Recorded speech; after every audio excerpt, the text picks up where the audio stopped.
محترم دوستو بزرگوں عزیزو، اللہ رب العزت ایمان والوں کو ان کی چاہتوں میں ناکام کرتے ہیں اور کفار و مشرکین کو ان کے ارادوں میں کامیاب کرتے ہیں۔ کفار و مشرکین کو ان کے ارادوں میں کامیاب کر دیتے ہیں اور مسلمان کو اس کے ارادوں میں ناکام کرتے ہیں۔ اللہ تعالیٰ کا یہ دستور کیوں ہے؟ اس لیے کہ اللہ رب العزت اپنے نہ ماننے والوں کو کائنات میں ان کی چاہت کے مطابق ان کے ارادوں کو پورا کر کے انہیں اپنے سے غافل رکھنا چاہتے ہیں، انہیں اپنے سے غافل رکھنا چاہتے ہیں۔ اس لیے اللہ رب العزت نے اطمینان کافروں کے لیے اسباب میں رکھا ہے، اطمینان کافروں کے لیے اسباب میں رکھا ہے، اور مومن کے لیے اللہ رب العزت نے اطمینان اپنی یاد اور اعمال میں رکھا ہے۔ کافر کے لیے اسباب میں امتحان نہیں، اطمینان ہے۔ مومن کے لیے اسباب میں اطمینان نہیں، امتحان ہے۔ مومن کے لیے اسباب میں اطمینان نہیں، امتحان ہے، اور کافر کے لیے اسباب میں امتحان نہیں بلکہ اطمینان ہے۔ کافر کو اللہ تعالیٰ اس کے اسباب میں مطمئن رکھتے ہیں اور اس کی چاہت کے مطابق اسباب میں اس کو کامیابی عطا فرماتے ہیں۔ جس طرح جنت میں مومن اپنی چاہت کے مطابق سب کچھ کرے گا، اس طرح دنیا میں کافر اپنی چاہت کے مطابق سب کچھ کرے گا۔ ہماری بات سمجھ میں آ رہی؟ یہاں مسلمانوں کو بس دھوکہ لگ جاتا ہے اور وہ یہ سمجھ بیٹھتے ہیں کہ جس راستے سے کفار کامیاب ہو رہے ہم بھی کیوں نہ وہ راستے اختیار کر لیں تاکہ ہم بھی ان کا مقابلہ کر سکیں اور ہم بھی کامیاب ہو جائیں۔ اس زمانے میں مسلمان باطل کے مقابلے کے لیے باطل کے طریقے اختیار کرنا چاہتا ہے۔ تو میں نے عرض کیا کہ کامیاب کرنے کا جو ضابطہ اللہ کے غیروں کے ساتھ ہے وہ ضابطہ مسلمانوں کے ساتھ کیسے ہو سکتا ہے؟ تو اللہ رب العزت مسلمانوں کو ان کے ارادوں میں ناکام فرماتے ہیں اپنی یاد دلانے کے لیے، اور کفار ان کے اسباب میں مطمئن رکھتے ہیں اور کامیاب کرتے ہیں اپنی یاد سے غافل کرنے کے لیے۔ کہ مشرک کو کسی کام میں اگر ناکامی آئے گی تو وہ اس ناکامی میں اپنی ذات میں اس ناکامی کے اسباب تلاش نہیں کرے گا۔ ہماری بات توجہ چاہتی ہے۔ جب مشرک کسی ارادے میں ناکام ہوگا تو وہ اس ناکامی کو اپنی ذات میں تلاش نہیں کرے گا، وہ ناکامی کو اسباب میں تلاش کرے گا۔ یہ ناکامی اس کو مزید اسباب کے بنانے کی طرف اور مزید اسباب حاصل کرنے کی طرف متوجہ کرے گی۔ رہا مومن کہ اللہ رب العزت مومن کو اس کے ارادوں میں ناکام اس لیے کرتے ہیں تاکہ مومن اس ناکامی سے اپنی ذات میں ناکامی کے اسباب تلاش کرے۔ مومن اپنی ذات میں ناکامی کے اسباب، مومن اپنی ذات میں ناکامی کے اسباب تلاش کرے، مومن اپنی ذات میں ناکامی کے اسباب تلاش کرے، اور کافر کو اس لیے ناکام کر دیتے ہیں کبھی تاکہ وہ مزید اسباب اختیار کرے، تاکہ وہ مزید اسباب اختیار کرے۔ مومن کو ناکام اس لیے کرتے ہیں تاکہ وہ اعمال اور اپنی ذات کی طرف متوجہ ہو۔ اس لیے اللہ رب العزت کا ایمان والوں کو ان کے ارادوں میں ناکام کرنا اپنی یاد دلانے کے لیے ہوتا ہے۔ اللہ تعالیٰ کا ایمان والوں کو ان کے ارادوں میں ناکام کرنا اپنی یاد دلانے کے لیے ہوتا ہے۔ حضرت علی رضی اللہ فرمایا کرتے تھے عرفت ربی بفسخ العزائم، کہ ہم نے جو کچھ سوچا تھا اور جو کچھ کرنا چاہا تھا اللہ نے ہمیں اس میں ناکامی اس لیے کیا ہے تاکہ ہم اس ناکامی سے اپنے رب کو پہچانیں۔ مسلمان کی ناکامی اللہ کے تعارف کے لیے ہے، مسلمان کی ناکامی اللہ کے تعارف کے لیے ہے، اور مشرک کی کامیابی اللہ سے تغافل کے لیے ہے۔ اللہ اکبر۔ مومن کی ناکامی اللہ کے تعارف کے لیے ہے اور کافر کی کامیابی اللہ سے تغافل کے لیے ہے کہ یہ اللہ تعالیٰ سے غافل رہے۔ اس لیے اللہ تعالیٰ مومن کو اس کی کوشش، اس لیے اللہ تعالیٰ کافر کو اس کی کوششوں میں کامیاب کر دیتے ہیں تاکہ یہ اللہ سے غافل رہے۔ لیکن مومن کو ناکام اس لیے کرتے ہیں تاکہ وہ اس ناکامی سے اللہ کو پہچانے، ناکامی سے اللہ کو پہچانے۔ ایسا ہی فرماتے ہیں عرفت ربی بفسخ العزائم، میں نے پہچانا اپنے رب کو اپنے ارادوں میں ناکام ہو کر۔ اس لیے دوستو عزیزو، اسباب چاہے انبیاء کے ہاتھ میں ہوں، چاہے صحابہ کے ہاتھ میں ہوں، چاہے اولیاء کے ہاتھ میں ہوں، چاہے عام مسلمانوں کے ہاتھ میں ہوں، اسباب صرف امتحان کے لیے ہیں، اسباب صرف امتحان کے لیے ہیں۔ انبیاء علیہ السلام جن کو اللہ رب العزت نے اسباب راضی ہو کر دیے ہیں، انبیاء علیہ السلام جن کو اللہ نے اسباب راضی ہو کر دیے ہیں، اللہ تعالیٰ ان اسباب میں بھی یہ دیکھنا چاہتے ہیں کہ نبی ہمیں اس میں کتنا یاد رکھتے ہیں۔ سنو تو صحیح ایک بات عجیب، وحی ایک ایسی چیز ہے جو صرف نبی پر آتی ہے، جو صرف وحی ایسی چیز ہے جو صرف نبی پر آتی ہے، وحی ایک ایسی چیز ہے جو صرف نبی پر آتی ہے، غیر نبی پر وحی نہیں آتی۔ حضور اکرم صلی اللہ علیہ وسلم سے یہ سوال کیا گیا کہ یہ بتائیے اصحاب کہف کون تھے، ذوالقرنین کون تھے، روح کیا ہے؟ اگر آپ نے ان 3 سوالوں کا جواب دے دیا تو ہم مان لیں گے کہ آپ اللہ کے نبی ہیں اور آپ پر آسمان سے وحی آتی ہے۔ ہمارے سوال کا جواب دیں۔ آپ کو اس سوال کا جواب معلوم نہیں تھا، آپ نے دل میں یہی خیال کیا کہ وحی کے ذریعے سے اللہ تعالی سے پوچھ کر بتا دوں گا۔ ارے سنو تو صحیح، بہت توجہ چاہتی ہے ہماری بات۔ میں نے عرض کیا کہ وحی ایک ایسا سلسلہ ہے جو صرف نبی کے لیے ہے، آسمان سے تازہ تازہ خبریں، تازہ تازہ علم آسمان سے آئے تو سوال کیا گیا اس کا جواب دیں۔ آپ کو اس کا جواب معلوم نہیں تھا، آپ نے فرمایا کہ میں اس کا جواب کل دے دوں گا، اس کا جواب کل دے دوں گا، اس کا جواب کل دے دوں گا، صرف اتنا فرمایا۔ اللہ کی شان، اللہ رب العزت نے 15 دن یا 1 مہینے تک وحی روک لی کہ آپ نے یہ کیوں کہا کہ میں اس کا جواب کل دوں گا، آپ نے یہ کیوں کہا میں اس کا جواب کل دوں گا، یہ کیوں نہیں کہا کہ اگر اللہ چاہے گا تو میں اس کا جواب کل دوں گا۔ آپ غور کیجئے، وحی جو ایک آسمان سے نبی پر خبر کے آنے کا ایک راستہ اور ذریعہ ہے اور یقینی ذریعہ ہے، آپ نے اس سوال کے جواب کے دینے میں اپنے ارادے کو ہمارے ارادے پر موقوف کیوں نہیں کیا؟ اللہ تعالیٰ کو یہ بات پسند نہیں کہ نبی یہ کہیں کہ میں یہ کر دوں گا۔ سوچو تو صحیح، ہم صبح سے شام تک بولتے ہیں ڈاکٹر یہ کریں گے، حکام یوں کریں گے، جتنا خوف امت پر طاری ہے وہ صرف اس لیے ہے کہ ہم اپنی چاہتوں کو اللہ کے غیر میں تصور کر رہے ہیں۔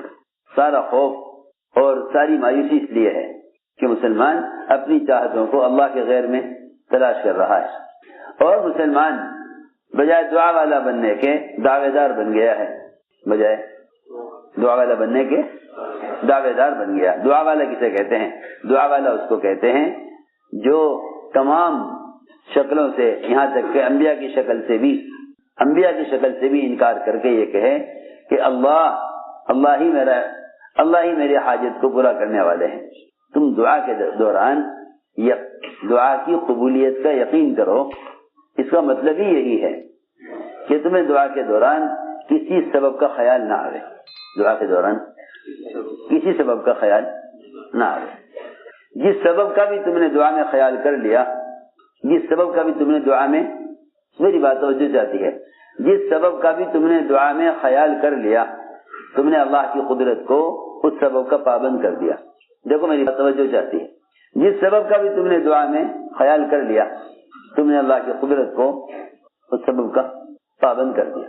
اے اللہ اس شکل سے تو یہ کر دے، اس شکل سے تو یہ کر دے۔ دیکھو تو صحیح، جو آدمی اللہ تعالیٰ کی قدرت کو جو مطلق ہے اس کو مقید کر دے سبب کے ساتھ، تو وہ اللہ تعالیٰ سے فائدہ کیسے اٹھا سکتا ہے؟ کیونکہ اللہ کی ذات عالی سے فائدہ اٹھانے کے لیے اس کے ما سوا کا یقین دل سے نکلنا شرط ہے، اور اس کے ما سوا کی امید بھی دل سے نکلنا شرط ہے۔ مصطفیٰ فرماتے تھے اللہ کی ذات عالی سے فائدہ اٹھانے کے لیے کائنات کی ہر شکل کا یقین نکلنا شرط ہے۔ یہ بھی نہیں کہہ سکتے کہ اللہ فلاں فرشتے کے ذریعے سے مدد کر دے، اس لیے کہ دعا کا شکل کے ساتھ کوئی جوڑ نہیں ہے۔ دعا کا شکل کے ساتھ، میری بات بہت توجہ چاہتی ہے، دعا کا شکل کے ساتھ کوئی جوڑ نہیں ہے، دعا کا شکل کے ساتھ کوئی تعلق نہیں ہے۔ دعا ہی جب ہے جب دعا ملائکہ کی شکل سے لے کر کائنات کی مادی شکلوں تک، ان تمام شکلوں سے دعا پاک ہو۔ ہماری بات سمجھ میں آ رہی؟ دعا جب ہے جب دعا کائنات کی تمام شکلوں سے، ملائکہ سے لے کر دنیا کے تمام مادی اسباب، تمام دنیا کے عہدیدار، تمام دنیا کے وزراء اور تمام دنیا کی جتنی چھوٹی بڑی شکلیں ہیں، ان ساری شکلوں سے دعا پاک ہو تبھی دعا قبول بھی ہوتی ہے۔ لیکن ہماری دعا میں ایک چور یہ ہے جو چھپا ہوا ہے اندر، وہ چور یہ ہے کہ ہم دعا جب مانگتے ہیں تو اس سبب کی بنیاد پر اللہ تعالی سے مدد چاہتے ہیں جس سبب سے اس کام کا ہونا ہمارے ذہن میں ہے۔ ہم یہ کہتے ہیں اے اللہ تو وزیر کے دل میں ڈال دے کہ وہ مسلمانوں کا یہ کام کر دے، اے اللہ تو صدر کے دل میں ڈال دے کہ وہ مسلمانوں کے اس مسئلے کو دیکھ لے، اے اللہ تو ڈاکٹر کے دل میں ڈال دے کہ وہ میرا علاج کر دے، یا یوں بھی نہ کہو اے اللہ یہ دوا میں کھا رہا ہوں تو اس دوا میں شفا ڈال دے، میں یہ دوا کھا رہا ہوں تو اس میں شفا ڈال دے۔ ہائے وہ اللہ کیا جو تمہیں شفا دینے کے لیے تمہارے دوا کھانے پر موقوف ہو؟ سیدھی بات، تم یہ کہو اے اللہ تو مجھے اپنے حکم سے شفا دے دے، اپنے حکم سے شفا دے دے۔ یہ کہنے کا مطلب یہ نہیں کہ دوا استعمال نہ کرو، یہ کہنے کا مطلب یہ نہیں کہ دوا استعمال نہ کرو۔ دوا کا استعمال کرنے پر تو اللہ نے انبیاء کو، صحابہ کو، سب کو مجبور کر دیا۔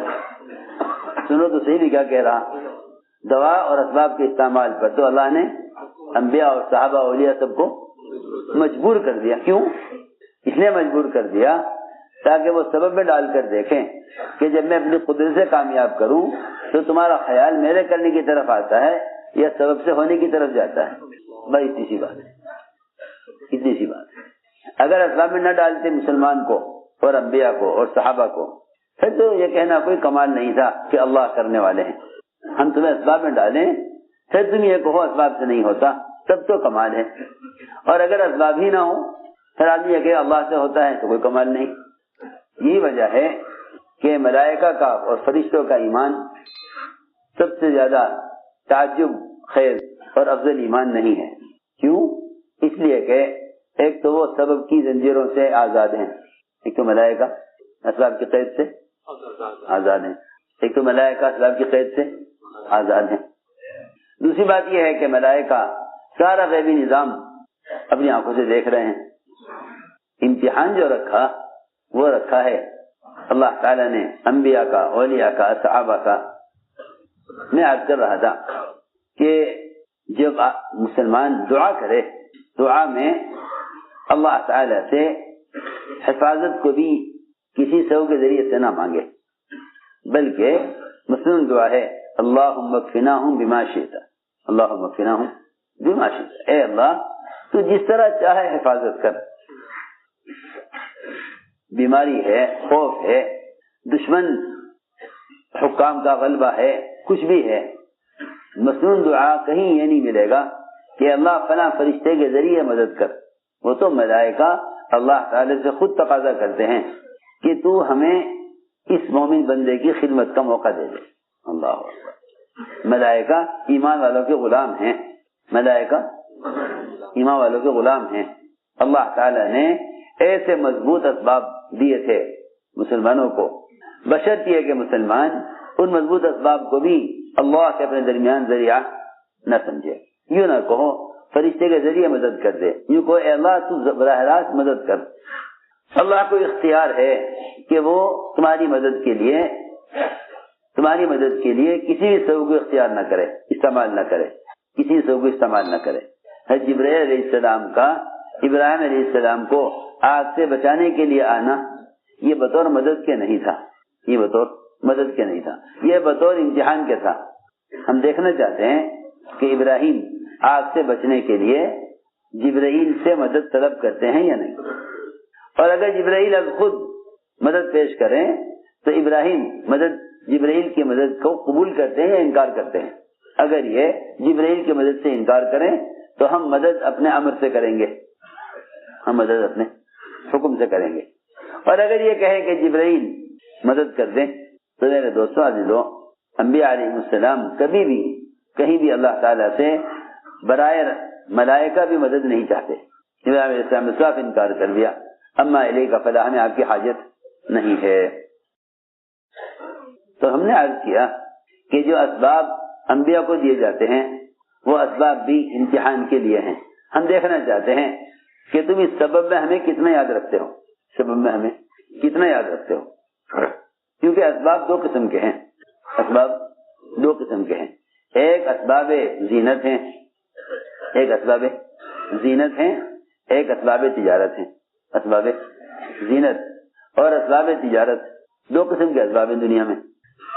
اسباب زینت اور اسباب تجارت دو قسم کے اسباب ہیں۔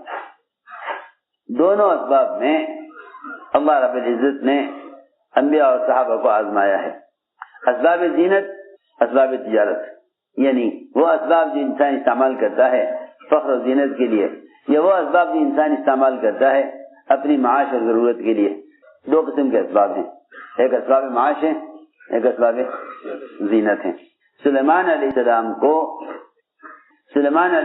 کو اللہ رب العزت نے اسباب میں آزمایا، صحابہ کو بھی اللہ تعالی نے اسباب معاش میں آزمایا، اسباب زینت میں بھی آزمایا، اسباب زینت میں بھی اللہ نے آزمایا کہ ہم انہیں اسباب زینت دے کر دیکھتے ہیں یہ ہمیں کتنا یاد رکھتے ہیں۔ ایسے گھوڑے جو ہوا میں اڑتے تھے، پانی میں تیرتے تھے اور راستوں پر دوڑتے تھے، ایسے قوی گھوڑے جو سواری کو لے کر ہوا میں ایسے اڑ جائیں، سلیمان علیہ السلام ان گھوڑوں پر ہاتھ پھیر رہے تھے اور ان کی خوبصورتی اور ان کا یہ کمال دیکھ رہے تھے۔ اس لیے فرمایا کہ کسی بھی چیز کو اگر دیکھو تو اللہ کی یاد کے بغیر دیکھنا نقصان ہے، اللہ کی یاد کے بغیر دیکھنے میں نقصان ہے۔ اگر کسی بھی چیز کو دیکھو اور اللہ کے تصور کے بغیر دیکھو تو وہی چیز اللہ کی یاد سے غافل کر دے گی۔ جتنا مسلمان غافل ہے نا اعمال سے، فرائض سے، اللہ کی یاد سے، وہ صرف دنیا کی زینت کی وجہ سے غافل ہے۔ اسی اللہ نے فرمایا کہ ہم نے دنیا کو مزین کیا ہی اس لیے ہے تاکہ ہم دیکھیں تمہیں اچھا عمل کس کا ہے۔ انا جعلنا ما علی الارض زینۃ لها لنبلوهم ایہم احسن عملا، ہم دیکھنا چاہتے ہیں تمہیں اچھا عمل کس کا ہے۔ سلیمان علیہ السلام ان گھوڑوں کے دیکھنے میں مشغول ہو گئے اور اتنا دیکھ کر تعجب کر رہے تھے، اس میں سورج غروب ہو گیا اور عصر کی نماز قضا ہو گئی۔ اسباب زینت اس امتحان کے لیے ہیں کہ تم ہمیں کتنا یاد رکھتے ہو۔ سورج غروب ہو گیا، عصر کی نماز قضا ہو گئی، مگر انہیں عصر کی نماز کے قضا ہونے کا اتنا غم تھا کہ انہوں نے سب سے پہلے اس چیز کو ختم کیا، اس چیز کو پہلے ختم کیا جس چیز نے عصر کی نماز سے غافل کیا۔ سوچو تو صحیح، میں کچھ کہنا چاہتا ہوں، ہمارا سب کا حال یہ ہے کہ جن اسباب کی وجہ سے اعمال ضائع ہوتے ہیں ہم ان اسباب کو اور بڑھاتے ہیں، ان اسباب کو اور بڑھاتے ہیں۔ سلیمان علیہ السلام نے پہلا کام یہ کیا کہ جس سبب نے عمل سے غافل کیا پہلے اس سبب کو ختم کیا، پہلے اس سبب کو ہٹاؤ۔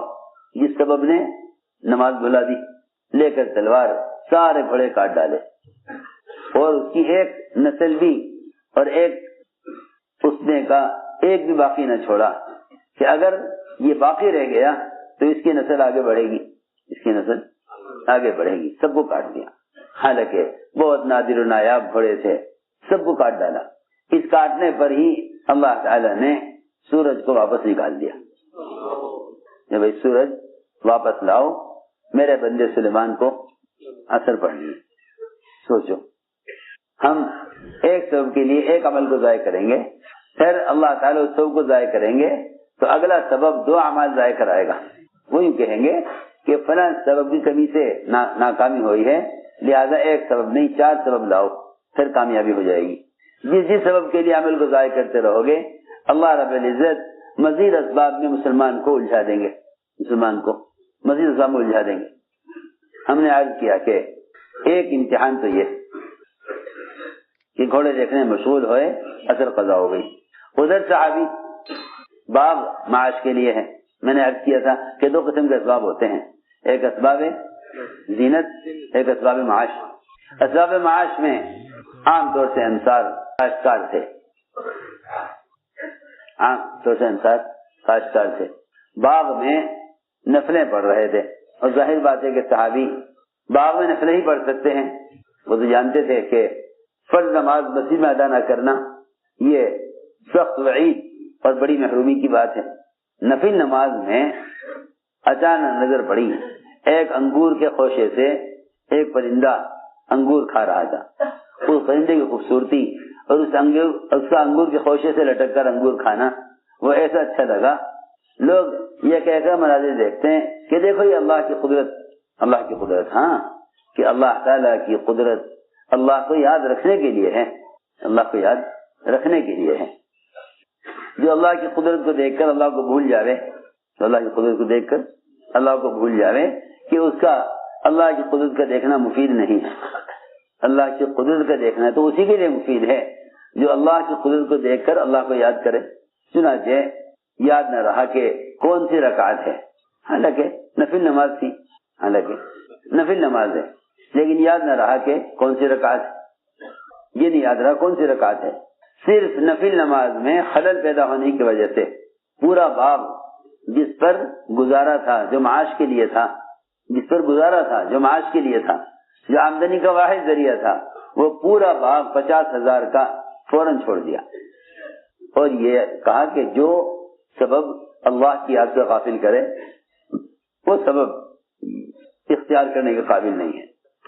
50,000 کا باغ اسی وقت صدقہ کر دیا کہ میرے اور میرے رب کے درمیان ایک ہی تو واسطہ ہے, میرے کے درمیان ایک ہی تو واسطہ ہے قرب کا, نماز. اس لیے کہ نماز کو مومن کی معراج کہا ہے. نماز کو مومن کی معراج کہا. کیوں کہا معراج؟ صلاۃ معراج مومن. لماذا؟ کیا وجہ ہے نماز کو مومن کی معراج کہنے کا؟ پہلے یہ غور کر لو کہ معراج میں کیا کیا ہے. معراج میں کیا کیا ہے؟ 3 چیزیں ہیں معراج میں. 3 چیزیں معراج میں ہیں: قرب, تکلم اور رؤیت. قرب اور تکلم اور رؤیت, یہ 3 چیزیں معراج میں ہیں. 3 چیزیں معراج میں ہیں: تکلم, قرب اور رؤیت. 3 چیزیں معراج میں ہیں. قاب قوسین او ادنی, اتنا تو قرب, اور تکلم اللہ سے باتیں ہوئی, اور رؤیت اللہ کا دیدار. اللہ کا دیدار. اللہ اکبر. جو 3 چیزیں اللہ نے نبی کو معراج میں دی, وہ 3 چیزیں اللہ تعالیٰ نے ہر ایمان والے کو دے دی. جو 3 چیزیں اللہ نے محمد صلی اللہ علیہ وسلم کو معراج میں دی, وہ 3 چیزیں اللہ نے ہر مومن کو ہر نماز میں دے دی. ہر مومن کو ہر نماز میں, ہر مومن کو ہر مومن کو اللہ نے نماز میں وہ تینوں چیزیں دی ہوئی ہیں جو 3 چیزیں اللہ نے نبی کو معراج میں دی. لیکن چونکہ نماز اس رخ پر ہے نہیں, اس لیے یہ 3 چیزیں نظر نہیں آتی. ورنہ سیدھی بات ہے کہ نماز پڑھنے والا اللہ سے چپ کے باتیں کر رہا. اوحا الی عبدی ما اوحا, وہاں تو کوئی ہے نہیں سننے والا, اور چپ کے میرے رب سے باتیں کر رہا.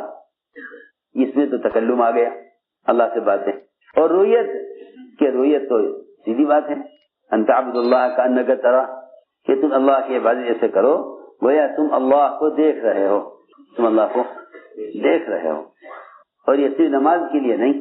عبداللہ ابن عمر رضی اللہ عنہما طواف کر رہے تھے. عبداللہ ابن عمر طواف کر رہے تھے. طواف کے دوران آج کل تو آپ دیکھیں گے حرمین میں کس قدر عبادت پر غفلت غالب ہے کہ آدمی طواف میں سب کچھ کر لیتا ہے جو طواف سے باہر کر رہا ہے. اور وہاں بیٹی کی شادی کا پیام کسی نے طواف کے دوران عبداللہ بن عمر کو دیا. یہ کہا کہ میں آپ کی بیٹی سے اپنے بیٹے کی شادی کرنا چاہتا ہوں, یا آپ کی بیٹی سے شادی کرنا چاہتا ہوں. وہ فرماتے ہیں کہ جب میں نے طواف میں چلتے چلتے عبداللہ بن عمر سے ان کی بیٹی سے شادی کی بات رکھی تو انہوں نے ایسا منہ پھیرا میرے سے کہ میں نے قسم کھا لی کہ آئندہ کبھی بھی ان سے ان کی بیٹی کی شادی کی بات نہیں کروں گا. کبھی نہیں کھاؤں. قسم کھا لی میں نے کہ ایسا رخ پھیرا مجھ سے, کوئی جواب ہاں ہوں کا نہیں دیا, اور میں نے طے کر لیا کہ میں اب اس بارے میں ان سے بات نہیں کروں گا. حالانکہ لوگ پریشان ہوتے ہیں اپنی بیٹیوں کے رشتوں کے لیے. جہاں بھی کوئی مل جاوے اشارہ کر دے تو آدمی سوچتا ہے ہاں بھائی لڑکا دیکھو کیسا ہے کیا ہے, سارے کام چھوڑ کر یہ کام دیکھے گا. انہوں نے میری بات کی طرف کوئی توجہ نہیں دی. میں نے طے کر لیا کہ آئندہ اس بارے میں ان سے بات نہیں کروں گا. حج پورا ہو گیا. عبداللہ بن عمر رضی اللہ تعالیٰ مدینے پہنچے. کہتے ہیں وہ کہ میں بھی مدینے پہنچا وہاں بھی ان سے ملاقات ہو گئی، آمنا سامنا ہوا، بس میں نے کچھ نہیں کہا، انہوں نے دور سے دیکھ کے مجھے پہچان لیا، فرمایا تم وہی ہو نا جو مجھے وہاں مکے میں طواف میں ملے تھے، مجھے مکہ مکرمہ میں طواف میں ملے تھے؟ کہ ہاں میں ملا تھا آپ سے طواف میں، اور میں نے آپ سے آپ کی بیٹی سے شادی کی بات رکھی تھی، لیکن جب آپ نے کوئی توجہ نہ دی تو میں نے طے کر لیا کہ میں اس بارے میں آپ سے کوئی بات نہیں کروں گا۔ فرمانے لگے عبداللہ بن عمر کہ جس وقت تم نے ہم سے ہماری بیٹی سے شادی کی بات کی، اس وقت ہم اللہ تعالیٰ کو اپنی دونوں آنکھوں کے درمیان دیکھ رہے تھے۔ یہ بات اللہ تعالیٰ کو کہاں؟ دونوں آنکھوں کے درمیان اللہ کو دیکھ رہے تھے۔ سوچو تو صحیح کیسا دھیان اللہ کا ہوگا، دونوں آنکھوں کے درمیان اللہ کو دیکھ رہے تھے۔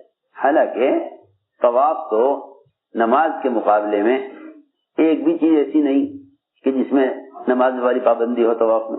سوچو چل رہا نماز میں چلتے نہیں، نماز میں چلتے نہیں، مختلف قسم کی دعائیں، مختلف قسم کے اذکار، نماز میں ایسا نہیں، نماز کے اذکار متعین، سجدہ نہیں طواف میں، حالانکہ نماز میں اللہ کے سب سے زیادہ قرب کا موقع سجدہ ہے، وہ بھی طواف میں نہیں، جی ہاں وہ بھی طواف میں نہیں ہے، سب سے زیادہ قریب بندہ سجدے میں ہوتا ہے نا اللہ کے، وہ بھی طواف میں نہیں۔ سوچو اس میں حضرت عبداللہ بن عمر رضی اللہ عنہ کہ نہیں، وہ وقت ایسا تھا کہ ہم اللہ تعالیٰ کو اپنی دونوں آنکھوں کے درمیان دیکھ رہے تھے۔ میں آپ کی بات اس وقت کیسے سن لیتا؟ ہاں میں تیار ہوں، اب بھی میں تیار ہوں۔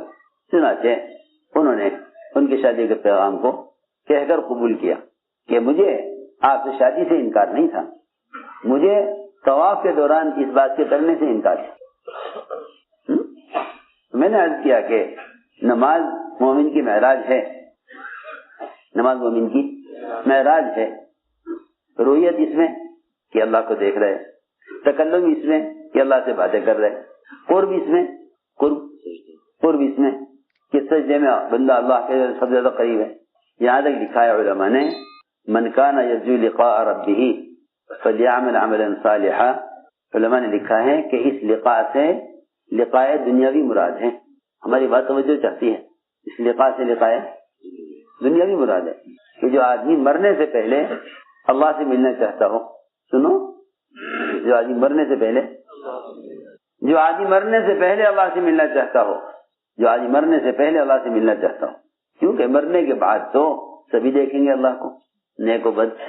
جی ہاں، جو آدمی مرنے سے پہلے اپنی زندگی میں دنیا میں اللہ سے ملاقات کا مزہ چکھنا چاہے، اس کو چاہیے کہ اللہ کی عبادت اس طرح کرے کہ اس کے ساتھ کسی کو شریک نہ کرے۔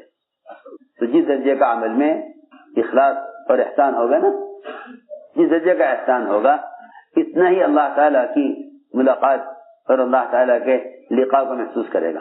تو اس میں میں نے عرض کیا تھا کہ جو اسباب معاش کے تھے صحابہ کرام کے، وہ ان کو اللہ کی یاد سے غافل نہیں کرتے تھے، اور اگر نفل میں بھی پرندے کے انگور کھانے کا منظر ایسا اچھا لگے کہ اس سے دیکھتے ہی نماز رکعتیں بھول جائیں، حالانکہ ظن غالب پر عمل کر لیتے کہ بھئی اگر 3 رکعت کا گمان ہے تو 1 رکعت اور پڑھ لیتے، 4 رکعت کا گمان ہے تو سلام پھیر دیتے۔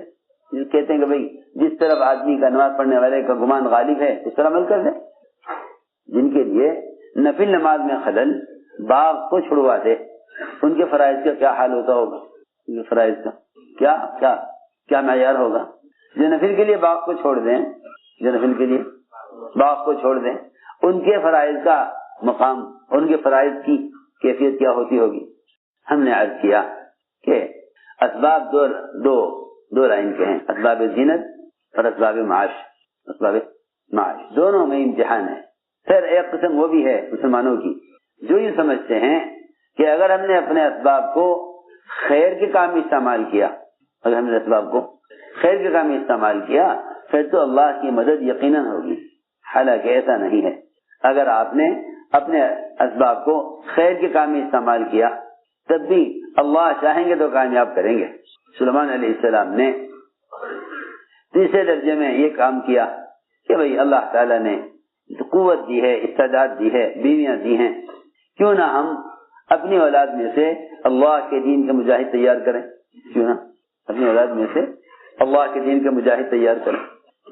سلیمان علیہ السلام نے اس خیر کے ارادے پر اپنی اولاد میں سے 100 مجاہد گھڑ سوار اللہ کے دین کی محنت کے لیے تیار کرنے کے لیے 100 بیویوں سے صحبت کی۔ 100 بیویوں سے، ہر بیوی سے ایک مجاہد چاہیے۔ یہاں تو اس زمانے میں لوگ تمنا کرتے ہیں اتنی بڑی تجارت ہے، اتنا بڑا زمیندارہ ہے، لیکن کیا کروں، اولاد نہیں۔ علاج، معالج، کوششیں، دعائیں، لوگ کیا کیا جتن کرتے ہیں اولاد کے لیے۔ انبیاء علیہ السلام بھی اولاد چاہتے ہیں، لیکن نبیوں کا اولاد چاہنا اس امانت کی حفاظت کے لیے ہوتا ہے جو امانت اللہ کے یہاں سے لے کر آئے، جو امانت اللہ کے یہاں سے لے کر آئے۔ انی خفت الموالیہ من ورائی، مجھے اندیشہ ہے کہ میرے غلام اور غیر متعلق لوگ وہ کئی امانت کو ضائع نہ کر دیں، تو مجھے اولاد دے جو میرے بعد اس امانت کو سنبھالے۔ اس لیے میں نے عرض کیا کہ لوگ تو سبب اختیار کر کے اللہ سے کہتے ہیں کہ اس سبب میں تو کامیابی ڈال دے۔ لوگ تو سبب اختیار کر کے کہتے ہیں اے اللہ اس سبب میں کامیابی ڈال دے۔ اور زکریا علیہ السلام نے اللہ سے کہہ کر اولاد مانگی کہ کوئی سبب اولاد کے ہونے کا میرے پاس نہیں ہے اور تجھے سبب کی ضرورت نہیں ہے، میں تجھ سے اولاد چاہتا ہوں اسباب اولاد کے بالکل ختم ہو جانے کے بعد، اسباب اولاد کے بالکل ختم ہو جانے کے بعد میں تجھ سے اولاد چاہتا ہوں، کیونکہ مجھے یقین ہے کہ میں کبھی بھی تجھ سے مانگ کر ناکام نہیں ہوا۔ مجھے کامیاب ہونے کے لیے سبب کی ضرورت نہیں ہے، مجھے کامیاب ہونے کے لیے تیرے امر کی ضرورت ہے۔ یہ ہے بات۔ اللہ تعالیٰ کے سامنے سبب نہیں پیش کر رہے، بلکہ جو اسباب اولاد ہیں ان اسباب کا ناکارہ ہونا پیش کر رہے۔ ان اسباب کا سنو میں کیا کہہ رہا، اللہ کے سامنے سبب نہیں پیش کر رہے، بلکہ جو اسباب اولاد ہیں ان اسباب کا ناکارہ ہونا اور ان اسباب کا ختم ہو جانا اللہ کے سامنے پیش کر رہے۔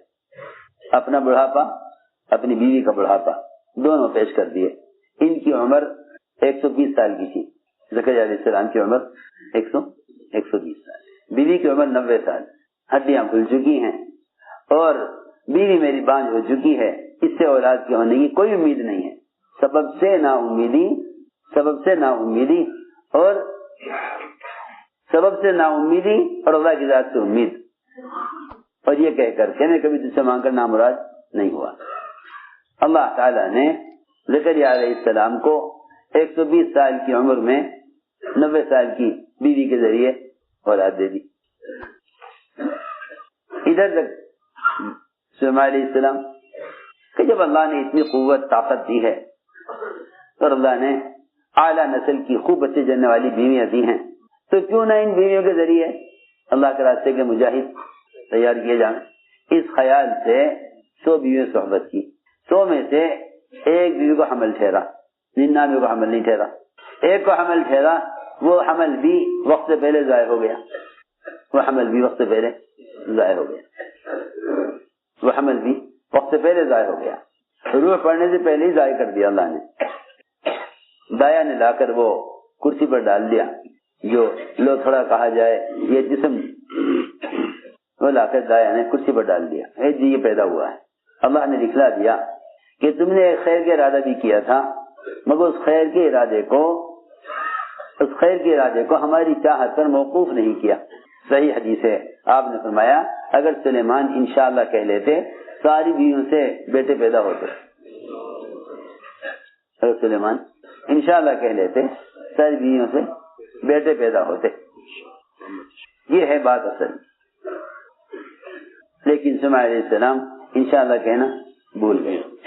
میں نے عرض کیا کہ کتنی بھی شکلیں ہیں، ان ساری شکلوں سے نہ ہونے، صرف اللہ کی ذات عالی سے ہونے کا یقین دل میں پیدا ہو۔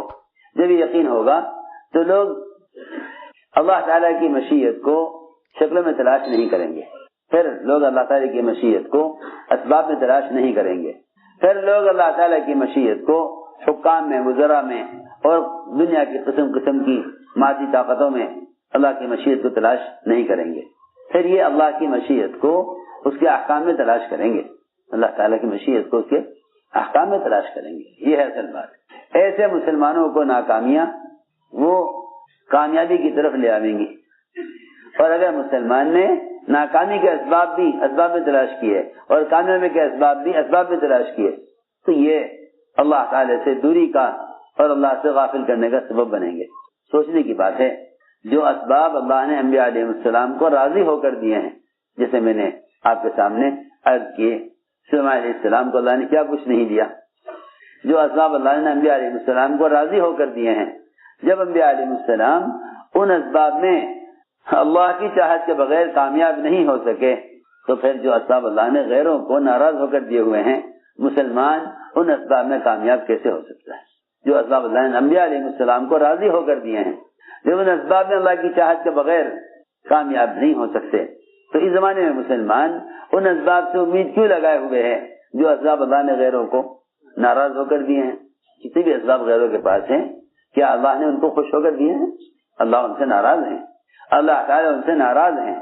دیکھو تو صحیح، اللہ تعالیٰ نے کفار اور مشرکین کو جو اسباب دیے ہیں اللہ نے انہیں ناراض ہو کر دیے ہیں، مگر زمانے کا مسلمان ان اسباب کی حاصل کرنے کی تمنا کرتا ہے اور ان سے ان اسباب کو طلب کرتا ہے جو اسباب اللہ نے غیروں کو ناراض ہو کر دیے ہیں۔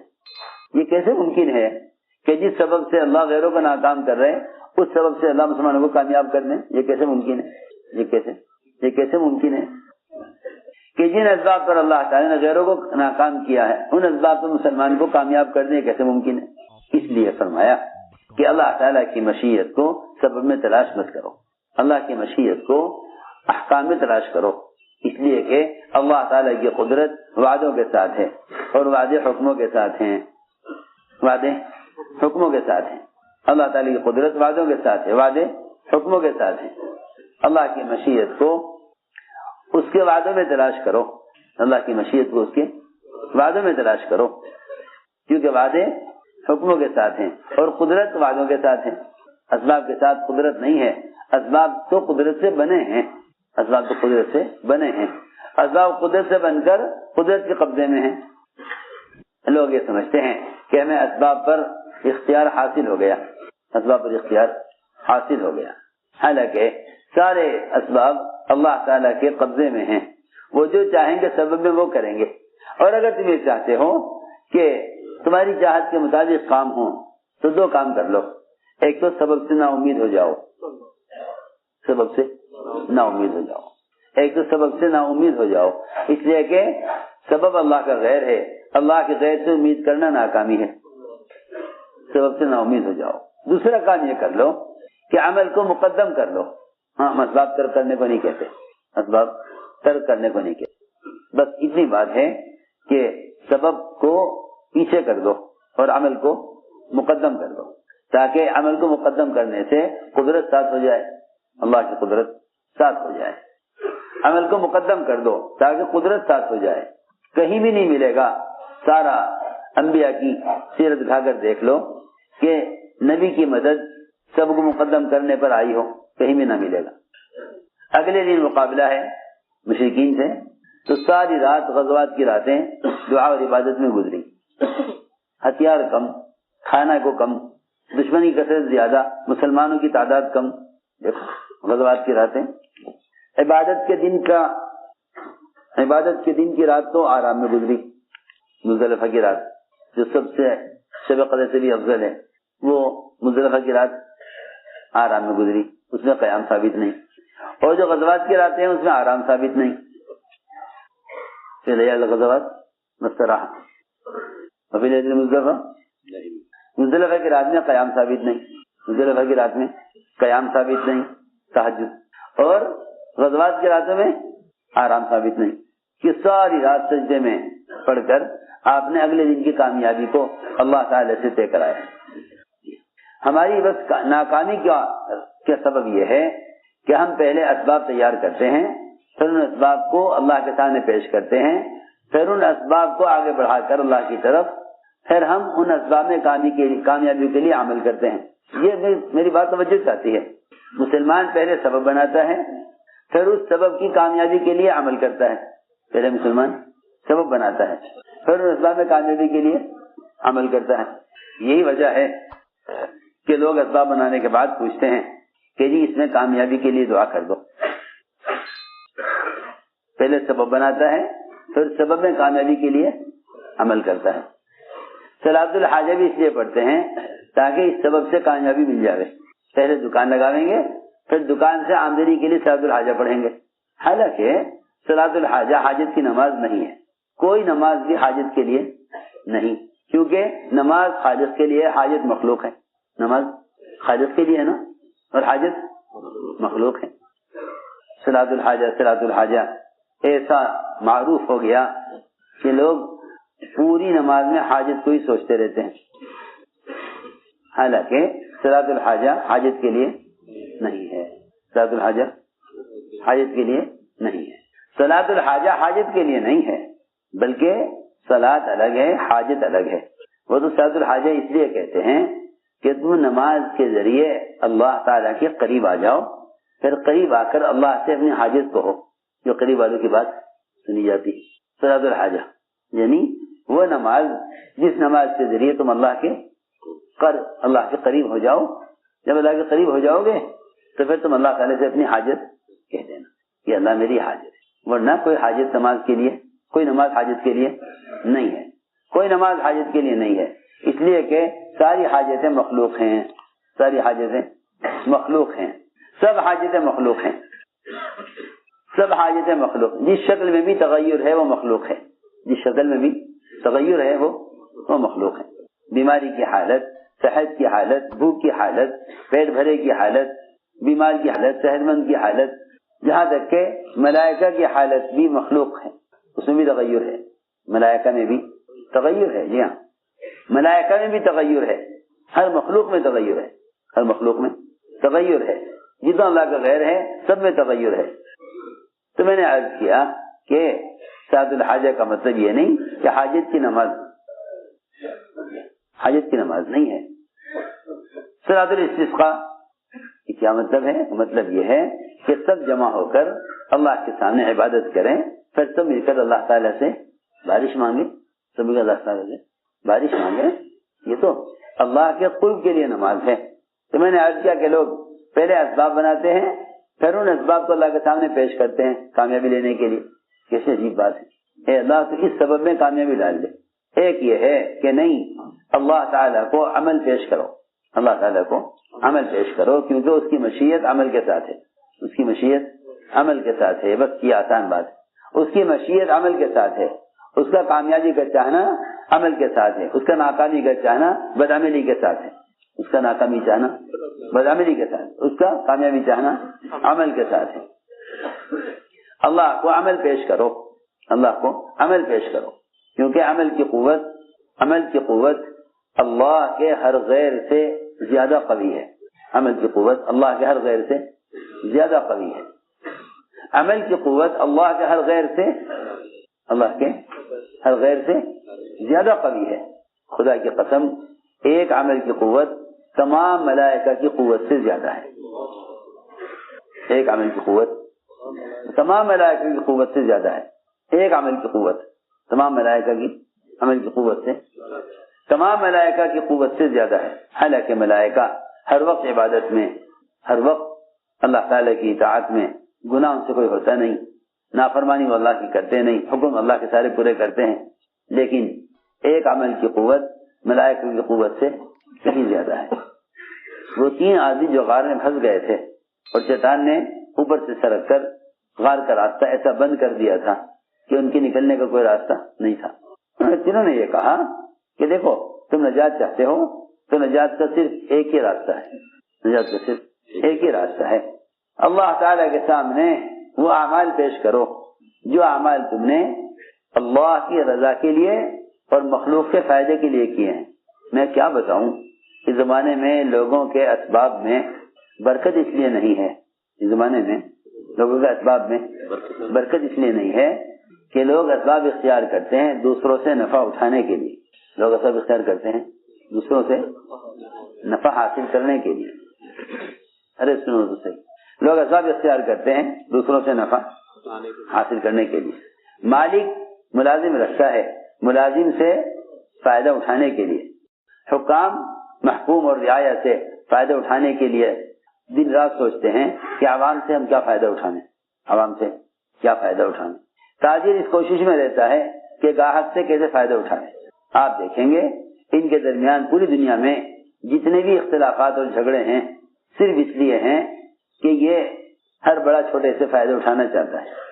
جتنے وکلا ہیں یہ سارے وکلا مظلوم سے فائدہ اٹھانا چاہتے ہیں. حالانکہ وکالت مظلوم کی حمایت کے لیے تھی. لوگوں نے وکالت کو معاش بنا لیا. لوگوں نے وکالت کو کتنا بڑا ظالم ہے, کتنا بڑا ظالم ہے وکیل کہ ایک تو بیچارہ مظلوم. وکالت کا مطلب یہ تھا کہ ظالم سے حصہ لے کر مظلوم کو دینا ہے.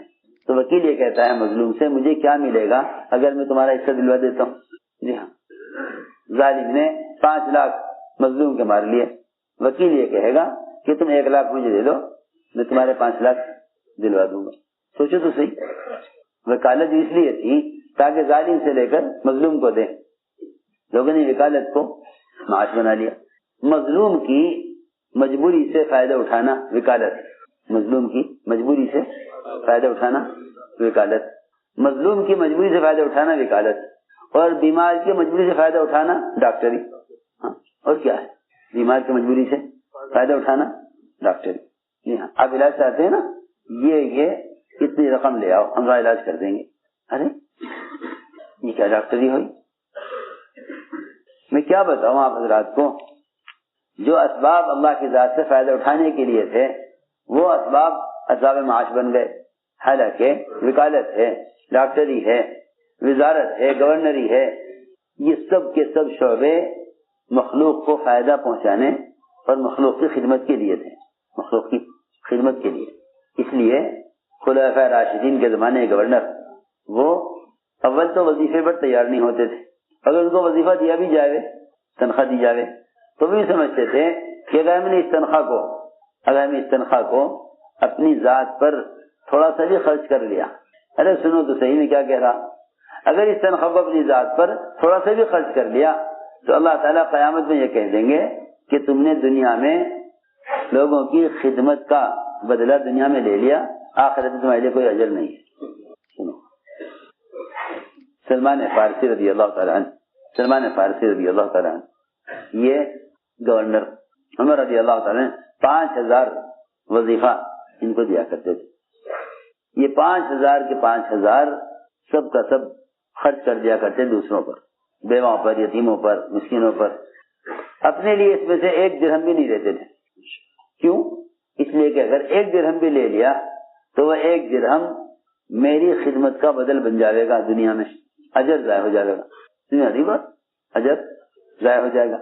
ہم تو خیانت کو اور اجر کو بھی جمع کر لیں اور وہ اجرت اجر کو اجرت کو جمع نہیں کر سکتے تھے. دیکھو تمہیں کیا کہہ رہا, ہم تو اجر و خیانت کو بھی جمع کر لیں کہ ہاں جی خیانت بھی کر رہے ہیں, اجر کی بھی امید ہے. اور وہاں وہ اس فکر میں ہے کہ اگر اجرت لے لی تو اجر کا کیا ہوگا. سمجھ آ رہی بات؟ ہلا دو, یہ سامنے بیٹھا سو رہا, میری طرف دیکھ کے سنو بات. وہاں بات یہ ہے کہ اجرت اور اجر کو کیسے جمع کریں, یا اجرت لے لو یا اجر لے لو, یا اجرت لے لو یا اجر لے لو. سلمان فارسی رضی اللہ تعالیٰ عنہ ساری تنخواہ جو ملتی حضرت عمر کی طرف سے اس کو خرچ کر دیتے بیواؤں پر, یتیموں پر, مسکینوں پر, کہ بھئی یہ تو میرا ہے ہی نہیں, یہ تو میرا. اور یہ بات نہیں ہے کہ وہ اس کو خرچ کر کے یہ سمجھتے ہوں کہ بھئی میں نے کوئی کمال کیا ہے, کہ نہیں, یہ تمہارا ہے ہی نہیں. جب تم اللہ کی مخلوق کی خدمت کر رہے ہو اللہ کی ہے تو کرو خدمت. اور اگر یہ تنخواہ تو تمہیں مل رہی ہے یہ تم دوسرے پہ خرچ کر دو تو تم نے اپنا مال تھوڑی خرچ کیا, یہ تو بیت المال کا مال ہے. یہ تو مال بیت المال کا مال ہے, اور یہ بیت المال کا مال تو پبلک کا ہے. تم نے پبلک کا پیسہ پبلک پہ خرچ کر دیا تو کیا کمال کیا. سخی تو وہ آدمی ہے جو اپنی ذات اپنا مال خرچ کرے. یہ تو بیت المال کا مال ہے. کیوں بھائی, یہ مال کہاں کا ہے؟ یہ تو بیت المال کا مال ہے نا. اور بیت المال کس کا ہے؟ پبلک کا ہے. سمجھ میں آ رہی بات؟ بیت المال پبلک کا ہے.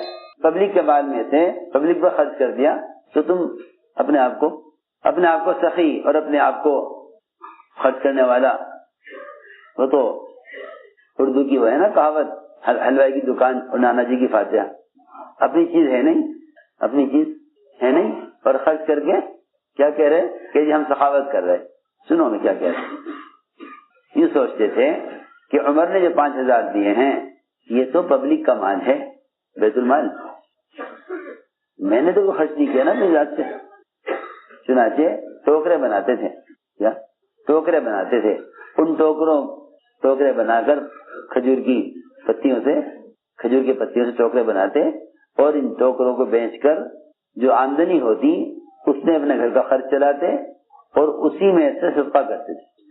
اس میں سے صدقہ, یہ ہے وہ صدقہ, یہ ہے خرچ کرنا کہ آپ اپنی ذات سے کما کر خرچ کریں دوسروں پر, اپنی ذات سے کما کر اپنی ضرورت پوری کریں.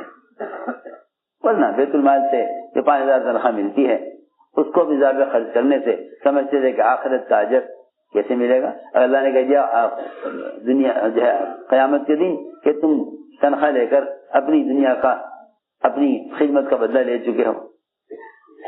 ہم نے عرض کیا کہ یہ جتنے بھی شعبے ہیں یہ سارے شعبے خدمت کے لیے ہیں. اس زمانے میں اسباب میں سے برکتیں اس لیے اٹھی ہوئی ہیں کہ ہم ان اسباب کو دوسروں سے مال کمانے کا ذریعہ سمجھتے ہیں. حالانکہ جس کو بھی اللہ نے جو ہنر دیا ہے, جس کو اللہ نے جو ہنر دیا ہے, وکالت کا, علاج اور طب کا, یہ سارے کے سارے ہنر لوگوں کے کام آنے کے لیے ہیں تاکہ تم اللہ کے مخلوق کے کام آؤ تو اللہ رب العزت اپنی قدرت سے تمہاری ضروریات کو پورا کر دیں.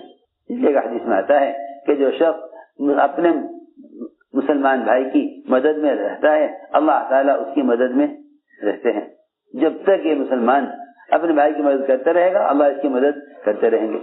اللہ تعالیٰ اگر ایک مکھی کے بھی عام انسانوں کو شفا پہنچانے کے ارادے پر, ایک مکھی, شہد کی مکھی اگر عام انسانوں کی شفا کا ارادہ کر کے شہد بنائے تو اللہ تعالیٰ اس مکھی کو بھی الہام کرتے ہیں کہ تجھے کہاں کہاں سے رس چوسنا ہے, کہاں کہاں سے کن پھول پھلوں سے کیا کیا نفع کی چیزیں ہیں.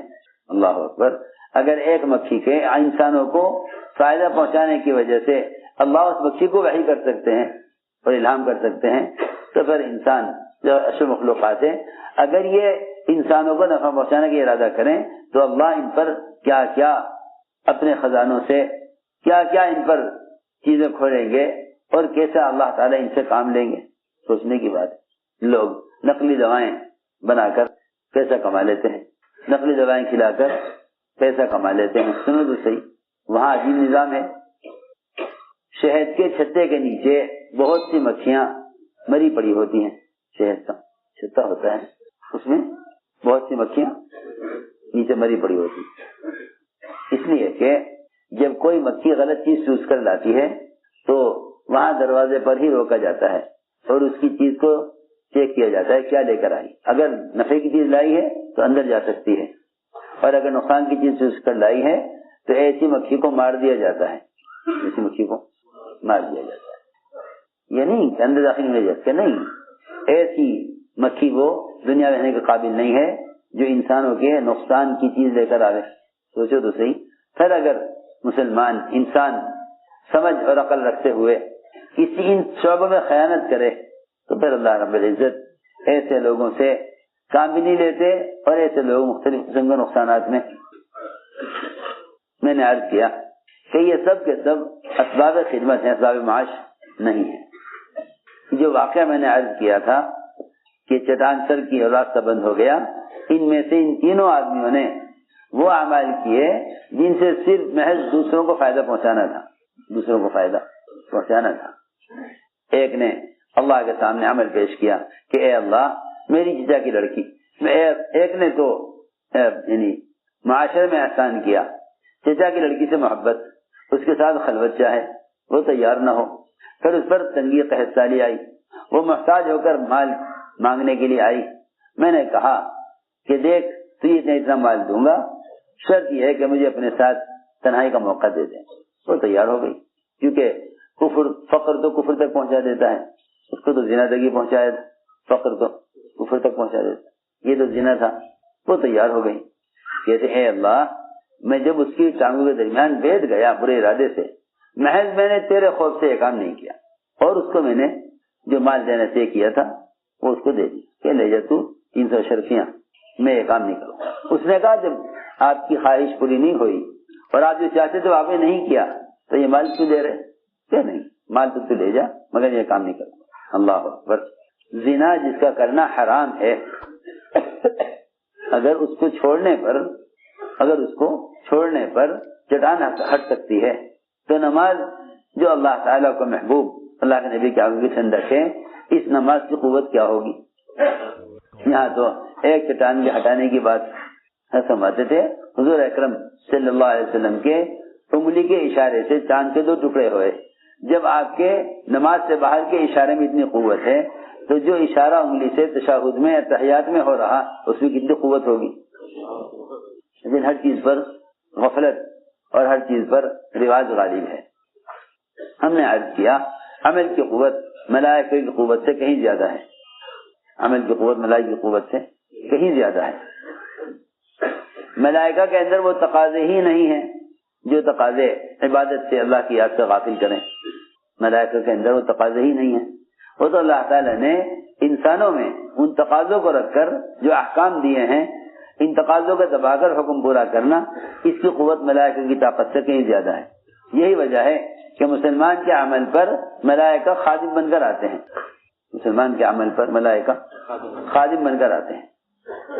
چنانچہ چٹان ہلی لیکن نکلا کوئی نہیں. ایک عمل پیش کیا معاشرے کی لائن کا, چچا کی لڑکی سے زنا نہ کیا, احسان کر دیا اس پر. دوسرے نے والدین کے ساتھ احسان کیا, ساری رات دودھ کا پیالہ لے کر کھڑا رہا, صبح والدین کو دودھ پلایا, بیوی بچوں کو بھوکا رکھا اپنے ماں باپ کے لیے. اب تو ماں باپ کو بھوکا رکھے بچوں کے لیے. اس نے ماں باپ کو کا اکرام کیا, بچوں کو بھوکا رکھا. اللہ نے چٹان کو ہلا دیا, چٹان نکلا کوئی نہیں. تیسرے نے عمل پیش کیا, مزدور پر احسان کیا. یہاں تو مزدور کی مزدوری روک لیتے ہیں, تنخواہیں روک لیتے ہیں. کہا کہ مزدور کی مزدوری پسینہ سوکھنے سے پہلے دے دو, مزدور کی مزدوری سوکھنے سے پہلے دے دو. وہاں وہ مزدوری بیچارہ ایسا تھا کہ تھوڑا سا کام کیا اور اپنی مزدوری چھوڑ کر چلا گیا, تنخواہ چھوڑ کر چلا گیا. اسے خیال ہوا کہ دیکھو یہ اس کا حق ہے, اگر وہ اپنا حق لے جاتا تو ظاہر بات ہے کہ وہ اس پیسے سے کوئی کام کرتا, سنو تو صحیح, یا اس کو اپنے حاجت پر استعمال کرتا یا اس پیسے سے اور پیسہ بنانے کی کوشش کرتا. لیکن جب وہ نہیں ہے تو یہ جو اس کا حق ہے, اس کی مزدوری ہے, مجھے چاہیے کہ میں اس کی اس مزدوری کو کسی کام میں لگا کر الگ کاروبار شروع کروں تاکہ جب بھی آوے میں اس کو حوالے کر دوں. حالانکہ نہ کوئی رشتہ داری ہے نہ کوئی اس پر ذمہ کوئی حق ہے. یہ بھی کر سکتا تھا کہ اس کی مزدوری پڑی رہتی, جب آتا لے جاتا. کہ نہیں, جب تک وہ آئے لینے کے لیے میں اس کے مال سے اور مال تیار کروں. دیکھو تو صحیح, جس طرح مسلمان کی دعا مسلمان کے لیے پیٹ پیچھے مقبول ہوتی ہے نا, اسی طرح اللہ رب العزت ان کاموں میں برکت ڈال دیتے ہیں جو کام دوسروں کے نفع کے لیے کیے جائیں. جو کام اس وقت تو آپ پوری دنیا میں جو آگ لگ رہی نا, صرف وجہ یہ ہے کہ ہر ایک دوسرے سے فائدہ اٹھانے کی کوشش میں ہے. لوٹ کھسوٹ اور خیانت ظلم صرف اس لیے ہے کہ ہر ایک دوسرے سے فائدہ اٹھانا چاہتا ہے.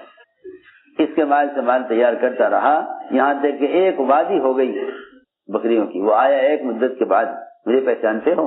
کہ ہاں پہچانتے ہیں, ہم نے آپ کے یہاں کام کیا تھا. کہ ہاں کیا تھا, ہماری تھوڑی مزدوری آپ کے یہاں رہ گئی تھی, چاہو تو دے دو اگر آپ کو یاد آئے. کہ ہاں کیوں نہیں یاد, آپ تو اسی دن سے یاد ہیں جس دن آپ مزدوری چھوڑ کر گئے تھے. یہ پوری وادی بکریوں کی ہے, سب آپ کی ہے. اس نے کہا روایت میں, ارے مذاق نہ کر, میرے ساتھ دل لگی نہ کر, میں تو وہ اپنی تن مزدوری لینا آیا ہوں جو میری تھی, کہ تیرے جانے کے بعد سے میں نے تیری مزدوری سے الگ کاروبار شروع کیا, وہ بڑھتے بڑھتے یہاں تک پہنچا ہے, یہ ساری سب کچھ تیرا ہے, تو لے جا. اے اللہ, میں نے یہ احسان مزدور پر کیا ہے, میرا اس میں کوئی فائدہ نہیں تھا, دوسرے کے نفع کے لیے کیا ہے, تو چٹان ہٹا دے. روایت میں ہے چٹان ہٹ گئی, یہ نکل گئے. میں نے عرض کرنے کا مقصد یہ تھا کہ تم اللہ تعالیٰ کی مشیت کو اسباب میں تلاش مت کرو, اسباب میں تلاش مت کرو. اللہ کی مشیت کو اس کے احکام میں تلاش کرو, اس کی مشیت کو کہ اللہ رب العزت ہمارے لیے خیر کب چاہیں گے, اس کی مشیت کو اس کے احکام میں تلاش کرو, اس کی مشیت کو اس کے احکام میں تلاش کرو، اسباب میں نہیں۔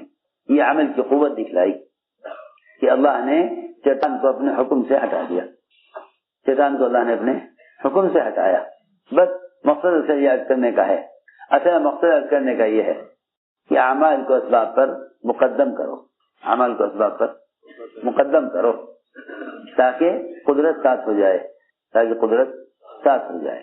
اس لیے عمل کو اللہ کے یہاں مقدم بھی کرو اور عمل کو قابل قبول بھی بناؤ، اس لیے کہ جو اعمال قابل قبول نہیں ہیں وہ اعمال دعاؤں کی قبولیت میں رکاوٹ بن جاتے ہیں۔ جو اعمال قابل قبول نہیں ہیں وہ اعمال دعا کی قبولیت میں، ہاں دیکھو لوگ کہتے ہیں کہ میں نے تو بہت دعا کی مگر دعا قبول نہیں ہوئی۔ یہ تو کیسی عجیب بات ہے کہ اللہ تعالیٰ تو اس امت کو دعا کے بارے میں نبی والا مقام دیے ہوئے ہیں، اس امت کو دعا کے بارے میں نبی والا مقام۔ ارے سنو تو صحیح، اللہ اس امت کو دعا کے بارے میں نبی والا مقام، ادعونی استجب لکم، یہ مقام نبیوں کا تھا، یہ مقام نبیوں کا تھا۔ ادعونی استجب لکم، مجھ سے مانگو میں تمہاری حاجت پوری کروں گا، مجھ سے مانگو میں دوں گا، مجھ سے مانگو میں دوں گا۔ ادعونی استجب لکم، مجھ سے مانگو میں دوں گا۔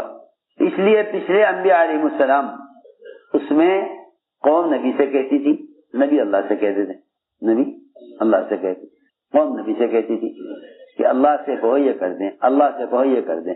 جتنی بھی قوم کی حاجتیں اور مسائل ہوتے تھے انبیاء انہیں اللہ کے سامنے پیش کرتے تھے۔ اس امت کی خاصیت یہ ہے کہ اللہ نے اس امت سے کہا ادعونی استجب لکم، مجھ سے مانگو میں دوں گا۔ سنو غور سے بات، اس امت کی خصوصیت یہ ہے کہ اللہ تعالیٰ سب سے کہہ رہے ہیں مجھ سے مانگو میں دوں گا، سب سے کہہ رہے ہیں کہ مجھ سے مانگو میں دوں گا۔ لوگ یہ سوال کرتے ہیں کہ دعا مانگی تھی قبول نہیں ہوئی، تو یوں کہہ کے غافل اور بے فکر ہو جاتے ہیں کہ بھئی اللہ شاید یہ چیز دینا نہیں چاہتے۔ ارے سنو تو صحیح، بہت اہم بات ہے، اللہ شاید یہ چیز دینا نہیں چاہتے۔ اس پر بھی کبھی غور کیا کہ آیا میں نے دعا کے قبول ہونے کی شرائط پوری کی یا نہیں؟ دعا کے قبول کی شرائط پوری کی یا نہیں؟ یہ کہنا کہ اللہ کو یہ چیز دینا منظور نہیں ہے، یہ کہنا کہ اللہ کو یہ چیز دینا منظور نہیں ہے، ارے دعا کی شرائط پوری کی یا نہیں؟ اللہ تعالی دو وجہ سے دعا کو مؤخر کر دیتے ہیں، حاجت کو مؤخر کر دیتے ہیں، دو وجہ سے۔ ایک وجہ تو یہ ہے کہ اللہ تعالی جس طرح ہر سبب میں مسلمان کو آزماتے ہیں ایسے دعا میں بھی آزماتے ہیں، دعا میں بھی آزماتے ہیں۔ دعا میں آزمائش یہ ہے کہ میں اس کی حاجت کے پورا ہونے کو مؤخر کروں گا، دیکھوں یہ کب تک مانگتا ہے، یہ کب تک مانگتا ہے، دیکھو کب تک مانگتا ہے، اس کی حاجت کو مؤخر کروں گا، دیکھو کب تک مانگتا ہے۔ لیکن یہ دعا مانگ کر چھوڑ دیتا ہے کہ بھئی یہ چیز اللہ کو دینی منظور، حالانکہ ہم نہیں جان سکتے کہ اللہ یہ چیز دینا چاہتے ہیں یا نہیں دینا چاہتے، ہم نہیں جانتے نا، ہم نہیں جانتے کہ اللہ یہ چیز دینا چاہتے یا نہیں دینا چاہتے۔ لیکن محمد صلی اللہ علیہ وسلم جن کو اللہ تعالیٰ نے وحی سے بتا دیا کہ آپ کی یہ دعا قبول نہیں ہوگی، سنو غور سے، اللہ نے وحی سے بتا دیا کہ آپ کی یہ دعا قبول نہیں ہوگی۔ سنو بہت توجہ سے بات سننا، یہ سننے کی بات ہے۔ ہم ایک دعا مانگتے ہیں، ہماری چاہت کے مطابق ہوتا نہیں تو ہم طے کر لیتے ہیں کہ یہ دعا قبول نہیں ہوگی، حالانکہ ہمیں معلوم نہیں کہ اللہ کیا چاہتے ہیں۔ ہم تو یہ سمجھتے ہیں نا کہ حاجت کا پورا ہونا کامیابی ہے، حالانکہ حاجت کا پورا ہونا کامیابی نہیں ہے، حکم کا پورا ہونا کامیابی ہے۔ دعا اور عبادت کا حکم ہے، اس لیے اس میں لگے ہوئے ہیں۔ وہ حاجت پوری کریں تو ان کی مرضی ہے، وہ حاجت پوری نہ کریں تو ہم ان کی مرضی سے راضی ہیں، یہ بات ہے۔ سنو غور سے، حضور اکرم صلی اللہ علیہ وسلم نے عرفات میں دعا مانگی۔ عرفات کی دعائیں تو جانتے ہیں آپ کہ دعا کی قبولیت کی جگہ اور دعا کی قبولیت کا وقت، اور وقت بھی محدود، جگہ بھی متعین، وقت بھی محدود، جگہ بھی متعین۔ اس وقت سے اس وقت تک دعا کی قبولیت کا وقت ہے۔ آپ دعا مانگتے رہے اور ساری دعائیں قبول ہو گئیں، ایک دعا قبول نہیں ہوئی۔ اللہ نے کہہ دیا کہ یہ دعا قبول نہیں ہوگی۔ وہ کیا تھی؟ آپ نے فرمایا اے اللہ تو قدرت والا ہے اور جو چاہتا ہے وہ کرتا ہے، تیرے لیے کوئی رکاوٹ نہیں، تجھ سے کوئی بات پرس کرنے والا نہیں کہ تو نے ایسا کیوں کیا. تو ظالم کو معاف کر دے اور مظلوم کو اپنے پاس سے بدلہ دے دے. ظالم کو معاف کر دے اور ظالم نے ظلم کیا ہے مظلوم پر، مظلوم کو اپنے پاس سے بدلہ دے دے. یہ بات وہی کر سکتا ہے اور یہ دعا وہی کر سکتا ہے جو ستانے والوں اور احسان کرنے والوں کے لیے برابر ہدایت چاہتے ہوں اور دونوں کو اللہ کے عذاب سے بچانے کی برابر تمنا رکھتے ہوں. جو کوشش ابو جہل کی ہدایت کی وہی کوشش ابو طالب کی ہدایت کی. وہ بہت ستانے والا، یہ بہت ساتھ دینے والے.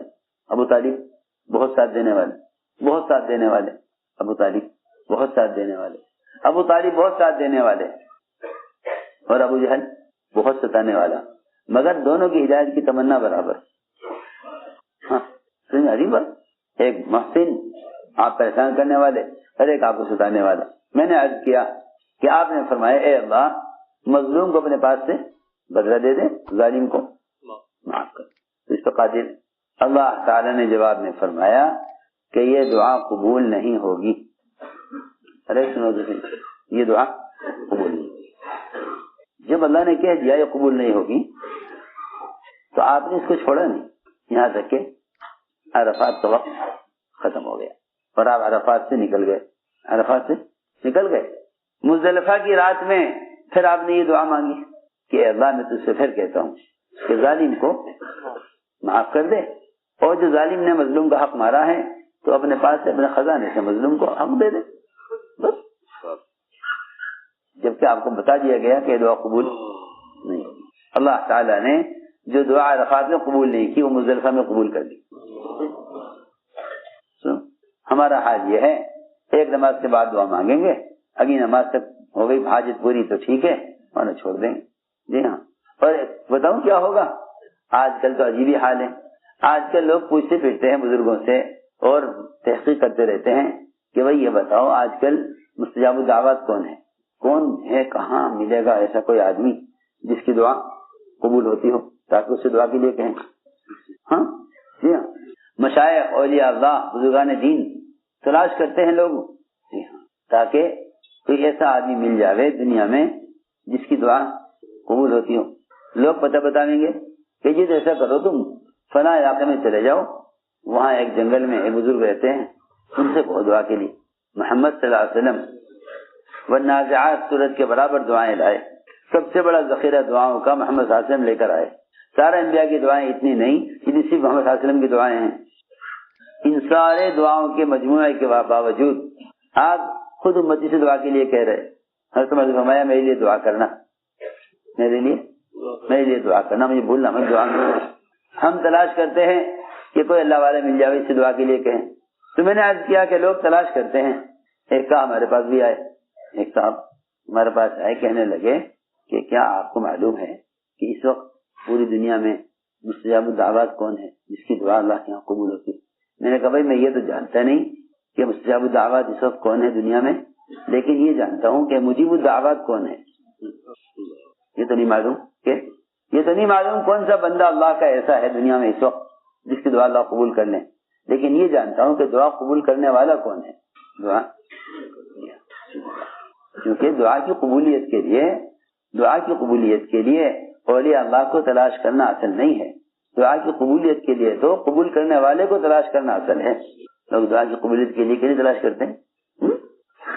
جی ہاں اولیاء اللہ کو کسی بزرگ کی کرامت ظاہر ہو جائے گی نا، اگر کسی بزرگ کی کرامت ظاہر ہو جائے گی نا تو لوگوں کے بھیڑ کی بھیڑ دوڑ پڑے گی ان کی طرف اپنی حاجت کو پورا کرانے کے لیے. اللہ اکبر. سوچو تو صحیح، اللہ نے اس بزرگ کے جس عمل پر کرامت ظاہر کر دی ہے نا، اللہ نے وہ اعمال سارے مسلمانوں کو دیے ہوئے ہیں. پھر کیوں لوگ بزرگوں کی دعاؤں کی طرف اپنے عمل سے بڑھ کر دوسرے کے عمل سے امید کیوں کرتے ہیں؟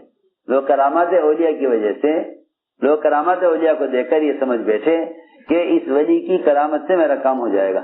حالانکہ ولی کی کرامت کا مطلب یہ ہے کہ اللہ رب العزت نے اس ولی کے عمل پر اس کا اکرام کیا ہے، تم عمل کرو گے اللہ تمہارے بھی اکرام کریں گے. کرامت اولیاء ہے کیا؟ ان اکرمکم عند اللہ اتقاکم، کہ تمہیں اللہ کے نزدیک سب سے زیادہ قابل اکرام وہ شخص ہے جو اللہ سے سب سے زیادہ ڈرنے والا ہے۔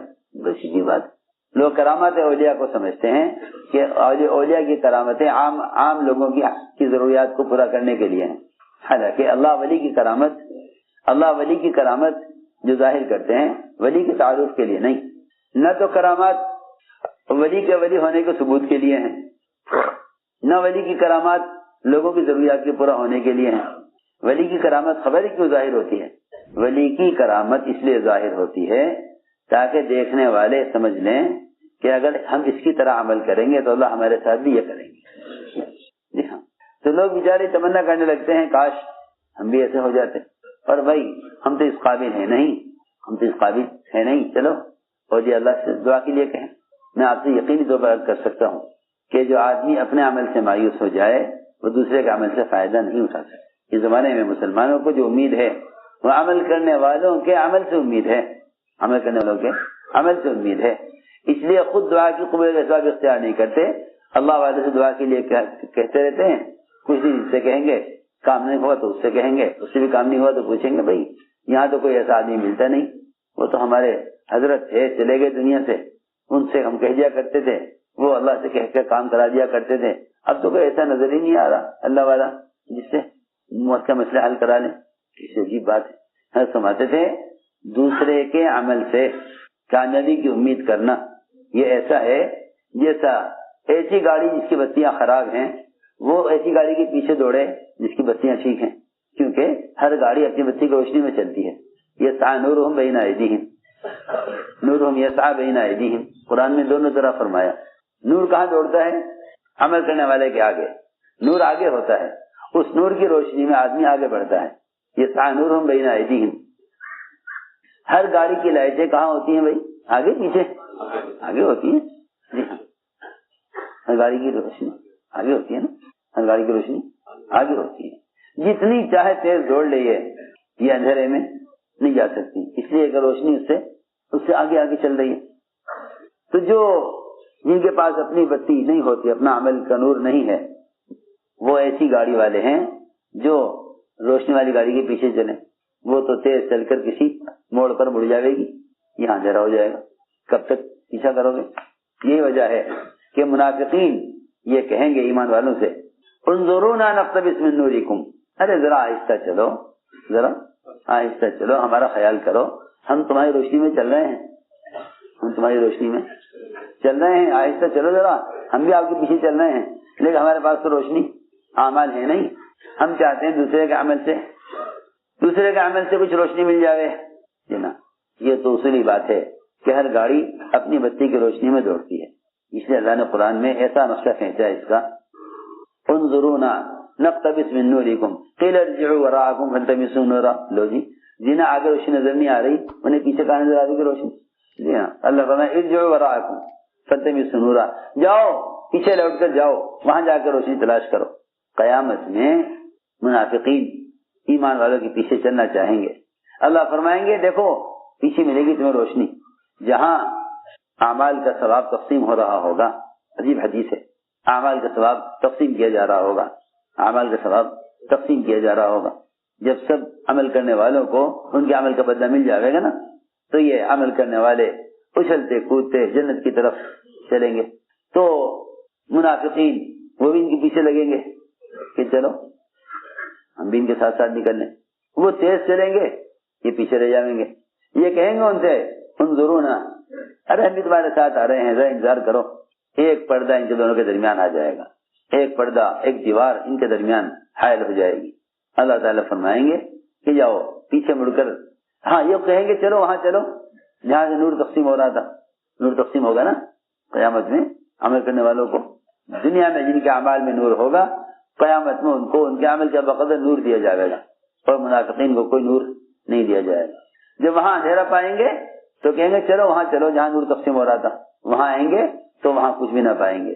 میں نے عرض کیا کہ یہ تو منافقین کا مزاج ہے جو قرآن کہہ رہا کہ یہ عمل کرنے والوں کو نور سے نور حاصل کرنا چاہیں گے، اس وقت کہ نہیں، وہاں کوئی کسی کا نور سے فائدہ نہیں اٹھا سکے گا۔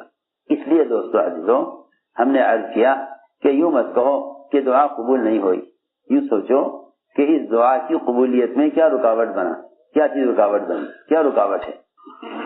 دو چیزیں ہیں سب سے زیادہ دعا کو رد کرنے والی، دو چیزیں سب سے زیادہ دعا کو رد کرنے والی، ایک معاش میں اور معاملات میں اور کمائی کے نقشوں میں حکم کا توڑنا۔ جب بیع و شراء میں اللہ کے امر کا امتثال نہیں ہوگا، خرید بیچنے میں اللہ کے حکم کو نہیں دیکھیں گے تو دعائیں مردود ہو جائیں گی۔ دوسری بات یہ ہے کہ اگر نماز کو بگاڑا گیا تو دعا قبول نہیں ہوگی، اس لیے کہ دعائیں عبادات دعاؤں کو پرواز دینے کے لیے ہوتی ہیں۔ جب نماز مردود ہے تو دعا مقبول کیسے ہو سکتی ہے؟ جب نماز مردود ہو جائے تو دعا مقبول کیسے ہو سکتی ہے؟ تو وہ تو نماز عبادت کا خلاصہ دعا ہے، دعا مخل عبادت، کہ وہ تو دعا کا خلاصہ، عبادت کا خلاصہ دعا ہے۔ جب عبادت مقبول نہیں تو دعا کیسے مقبول ہوگی؟ اس لیے فرمایا کہ اپنی کمائی کے نقشوں میں دیکھا کرو کہ دعا کے رد کرنے کے اسباب تو نہیں، دعاؤں کے رد کرنے کے اسباب تو نہیں، اس لیے کہ وہ دعا رد کر دی جاتی ہے، وہ دعا رد کر دی جاتی ہے۔ اگر کمائی کے نقشوں میں ذرا بھی حرام داخل ہے تو دعا مردود ہوگی، اور دعا مردود ہوگی، یہ خوب گڑگڑائے گا اللہ کے سامنے۔ اللہ کا جواب ہوگا انا لک الاجابہ، تیری دعا کہاں سے قبول کر لوں؟ پہننا حرام کا، پینا حرام کا، کھانا حرام کا، انا یستجاب لکم، تیری دعا کہاں سے قبول ہو جائے؟ اس لیے میرے دوستوں عزیزوں، بات یہ ہے کہ دعاؤں کو قبول کرانے کے لیے سب سے پہلے معاملات کو حکم پر لاؤ۔ لوگ سمجھتے ہیں دعا کا تعلق صرف نماز سے ہے، حالانکہ دعا کا تعلق جتنا نماز سے ہے اتنا ہی دعا کی قبول کا تعلق معاش سے ہے۔ جتنا تعلق دعا کی قبولیت کا نماز سے ہے اتنا ہی معاش سے ہے، جتنا تعلق دعا کی قبولیت کا نماز سے ہے اتنا ہی تعلق معاش سے ہے۔ یہ ہو ہی نہیں سکتا، ممکن ہی نہیں ہے کہ آپ کمائی کے نقشے میں حکم توڑ دیں اور نماز کے ذریعے کامیابی لے لیں، ہو ہی نہیں سکتا۔ اسی آسان بات ہے، اگر معاش میں حکم توڑا ہے تو نماز سے کامیابی نہیں ملے گی، یقینی بات ہے۔ اگر معاش میں حکم توڑا ہے تو نماز سے کامیابی نہیں ملے گی، اس لیے کہ نماز کے بعد کی دعا جب مقبول ہوگی جب نماز مقبول ہو، جب نماز، تین چیزیں اللہ نے جوڑی ہیں دعا کی قبولیت کے لیے۔ میری بات توجہ سننا، دعا کا درجہ آخر میں رکھا ہے، دعا کا درجہ بہت اہم بات ہے، دعا کا درجہ آخر میں رکھا ہے، دعا کا درجہ آخر میں رکھا ہے۔ تین چیزیں ایک ساتھ ہیں، دعوت، عبادت اور دعا۔ اللہ نے قرآن کی تین لفظوں میں ان تینوں کو پرو دیا، تینوں کو جمع کر دیا۔ اذا فرغت فانصب وإلی ربک فرغب، اذا فرغت فانصب وإلی ربک فرغب۔ کسی ایسی آسان بات ہے، لیکن لوگ پہلی دو شرطوں کو چھوڑ کر آخر کی شرط کو پورا کرنا چاہتے ہیں، ہو ہی نہیں سکتا۔ سوچو تو صحیح، پہلی دو شرطیں چھوڑ کر آخر کی شرط کو پورا کرنا چاہتے ہیں، پہلی دو شرطوں کو چھوڑ کر آخر کی شرط پوری کرنا چاہتے ہیں۔ اللہ تعالیٰ نے فرمایا اذا فرغت فانصب، جب آپ دعوت دے کر فارغ ہوں، جب آپ لوگوں کو دعوت دے کر فارغ ہوں تو اس کے بعد عبادت میں لگیں۔ اور تو صحیح، سب پہلے تو تھکائیں اپنے آپ کو دعوت میں، جب خوب دعوت سے تھک کر آویں تو اس وقت لگیں عبادت میں۔ آپ کی مسجد میں نماز تاخیر سے ہوتی تھی عشاء کی، پھر آپ عشاء کی نماز کے بعد انصار میں چلے جاتے، وہاں کھڑے کھڑے آپ سید سے پہلے کے واقعات سناتے، انصار سے ملاقات کر کے واپس آتے۔ حضرت عائشہ فرماتی ہیں کہ میں انتظار کرتی لحاف میں کہ آپ سیدھے آ کر لحاف میں لیٹیں گے، لیکن آپ وہاں سے آ کر سیدھے مصلی پر پہنچ جاتے تھے۔ یہاں تو گشت کر کے امیر صاحب بہت تھک گئے آج تو گشت میں، سو جاؤ لیٹ۔ حالانکہ قرآن میں تو ترتیب یہ ہے اذا فرغت فانصب، اذا فرغت فانصب، کہ جب آپ فارغ ہوں دعوت دے کر تو اپنے بدن کو آپ تھکائیں عبادت میں، کیونکہ جب بدن دعوت سے تھک جاتا ہے، جب بدن دعوت سے تھک جاتا ہے تب عبادت کے لائق ہوتا ہے۔ اذا يتعب الجسم بالدعوة فيليق للعبادة۔ سمجھ میں آئی بات؟ نہیں، صحیح بھی نہیں۔ ہمارا سب کا حال یہ ہے کہ جب دعوت دے کے آویں تو آتے ہی کھانا کھا لیں، آتے ہی آرام کر لیں۔ امیر صاحب بہت تھک چل کے آئے، بہت تھک کر آئے، کہ ہاں یہ تو وقت اس وقت دعوت سے تھکے ہوئے بدن سے جو عبادت ہوگی بس وہ عبادت اللہ کے یہاں اصل ہوگی. اگر ان دونوں کاموں کو ساتھ کر لیا تو بس پھر دعائیں قبول ہوں گی. تیسرا حکم یہ ہے اذا فرغت فانصب وإلى ربك فارغب. الى ربك فارغب جو ہے یہ ہے دعا. گویا دعوت عبادت اور دعا ان دونوں کو اس طرح جوڑا گیا تھا, ان تینوں کو اس طرح جوڑا گیا. پہلے دعوت پھر عبادت پھر دعا, پہلے دعوت پھر عبادت پھر دعا, پہلے دعوت پھر عبادت پھر دعا. یہ ہے ہی نہیں ترتیب. اول تو دعوت ہی نہیں دیتے. میری بات یاد رکھیو, دعوت کے بغیر عبادات سے بھی دعائیں قبول نہیں ہوں گی. دعوت کے بغیر عبادات سے دعائیں قبول نہیں ہوں گی. پکی بات ہے. قرآن حدیث کے گواہ ہیں. پکی بات ہے. حدیث میں تو صراحتاً فرما دیا کہ اگر یہ امت دعوت چھوڑ دے تو ایسے علماء اور مشائخ جن کی دعائیں اللہ کے یہاں قبول ہونے والی ہوں ان کی دعائیں بھی ان کا حصہ نہیں رہتا. سیدھی بات ہے. آپ پڑھتے ہیں حدیث بارہا کہ اگر یہ امت دعوت چھوڑ دے تو ان کے حق میں دعائیں اللہ والوں کی بھی قبول نہیں ہوں گی. پہلی میں نے عرض کیا کہ شرط یہ ہے کہ دعوت اگر نہیں دیتا ہے تو عبادات سے بھی دعائیں قبول نہیں ہوں گی. حضور اکرم صلی اللہ علیہ وسلم کو اللہ تعالیٰ نے ایک دعائیں مستجاب دی, جس طرح سارے نبیوں کو دی, سارے نبیوں کو دی. وہ ایسی دعا ہے جو اللہ کے ہاں قبول ہونی ہے, جو اللہ کے یہاں قبول لازم ہے قبول ہونی.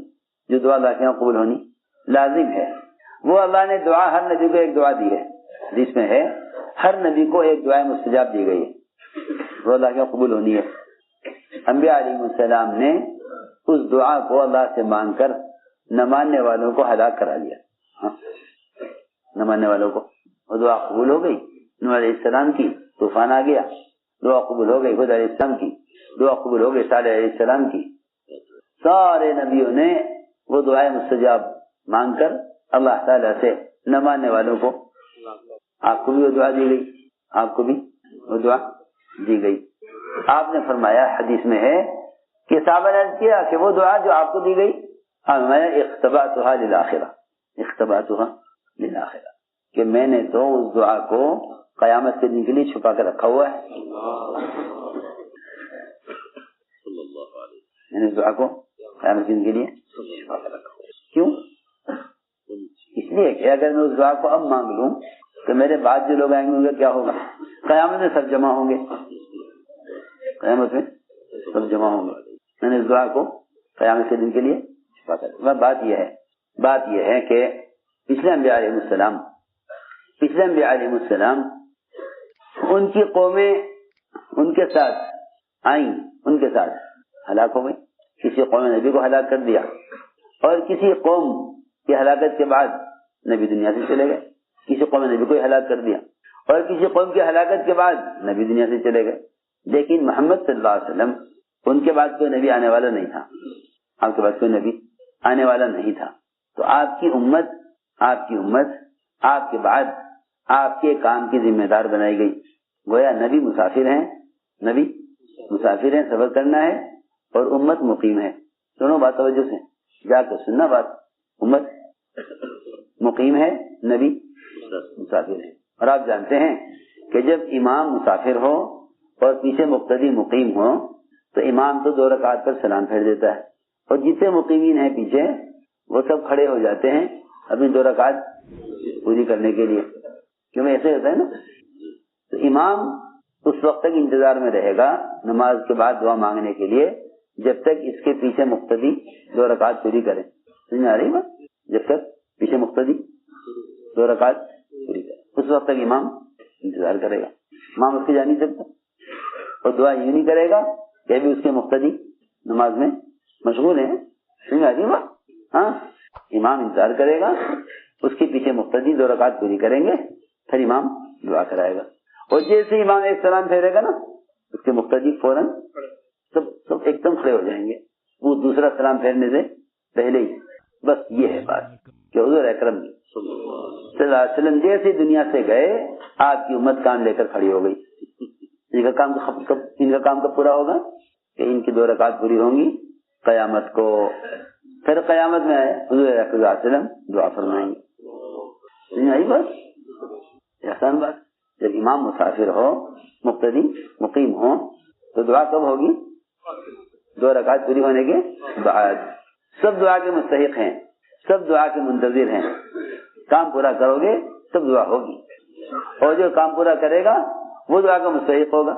اگر آپ کے سلام پھیرنے کے بعد وہ کھڑا نہ ہوا اور کام چھوڑ کر نماز چھوڑ کے بھاگ گیا تو کیا وہ اس دعا کا مستحق ہوگا؟ بولو تو صحیح، کتنی آسان بات ہے. سارے مقتدی مقیم امام مسافر، ساری امت قیامت تک اس کام کو لے کر کھڑی ہونے والی ہے، اور آپ مسافر ہیں.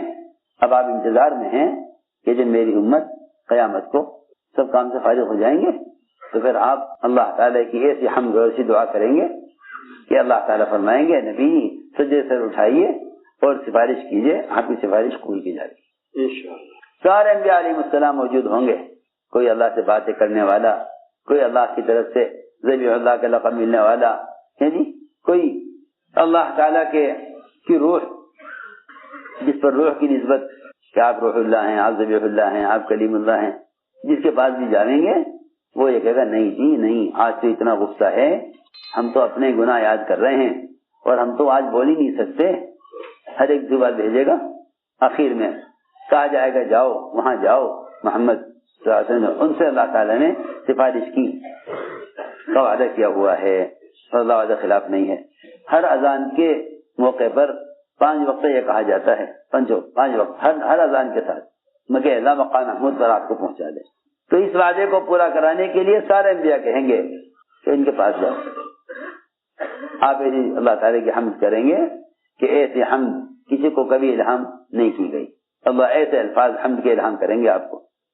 میں تو ساری بات عرض کر رہا تھا کہ لوگ دعا اور عبادت کے بغیر، دعوت اور عبادت کے بغیر دعا مانگنا چاہتے ہیں، دعوت عبادت کے بغیر دعا مانگنا چاہتے ہیں.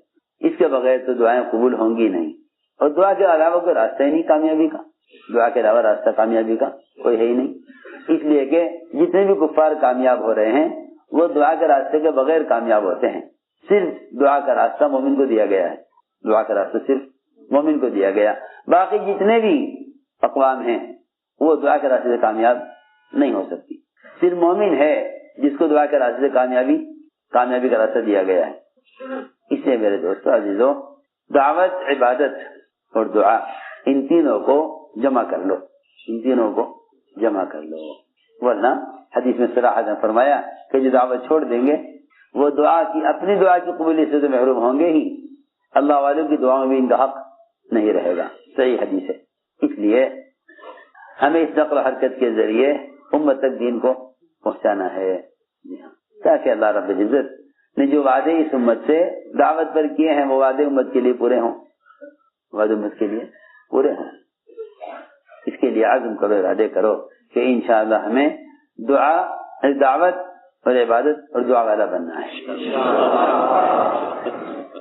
یہ 3 چیزیں جمع کر لو، یہ 3 چیزیں جمع کر لو، 3 چیزیں جمع کر لو. یوں نہ سوچو یہ سب ہوگا تو کامیاب ہو جائیں گے، حاکم اگر موافق ہو گئے تو کامیاب ہو جائیں گے. جہاں بھی کامیابی چاہو گے وہیں سر رگڑو گے، جا کے جہاں سے بھی کامیابی چاہو گے وہیں جا کے سر رگڑو گے. اللہ کے غیر سے چاہو گے کامیابی، ان کی خوشامد کرو گے. اللہ سے چاہو گے کامیابی، اللہ کی خوشامد کرو گے. میں تو حیران ہوں کہ لوگ اللہ سے مطالبے، اللہ کے مطالبے پورے کیے بغیر مخلوق سے مطالبے پورے کیسے کرا سکتے ہیں.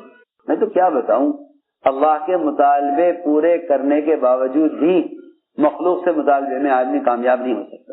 اللہ کے مطالبات پورے کرنے کے باوجود مسلمان مخلوق سے مطالبے پورے کرانے میں کامیاب نہیں ہو سکتا. تو پھر اللہ کے مطالبات اور اللہ کے دین کے احکام کو چھوڑ کر پھر مخلوق سے اپنے مطالبات کیسے پورے کرا لے گا. میں آج کے لیے سوچ رہا اگر مسلمان اغیار سے اپنے مطالبات کو پورا کرانے کی کوشش میں ہے، جو اللہ کے مطالبے پورے نہ کرے اور مخلوق سے اپنے مطالبے پورے کیسے کرا لے گا. اس لیے عزم کرو کہ انشاءاللہ ہمیں نقل و حرکت کے ذریعے امت کو اسباب یقینی پر لانا ہے. وہ اسباب یقینی اللہ کے احکام ہیں. کریں گے تمام ہمت کرو، اس کے لیے قدم اٹھاؤ. جو ماشاءاللہ علماء سال لگائے ہوئے ہیں وہ عرب سال کے لیے اپنے آپ کو پیش کریں. جو علماء 4 ماہ کے لیے، جو علماء سال نہیں لگائے جن کا وہ سال کے لیے اپنے آپ کو پیش کریں. جو 4 ماہ لگائے ہوئے ہیں وہ اپنے آپ کو کھلے خرچ کے ساتھ باہر کے ملکوں کے لیے پیش کریں، ذمہ کر کے فرمائیں۔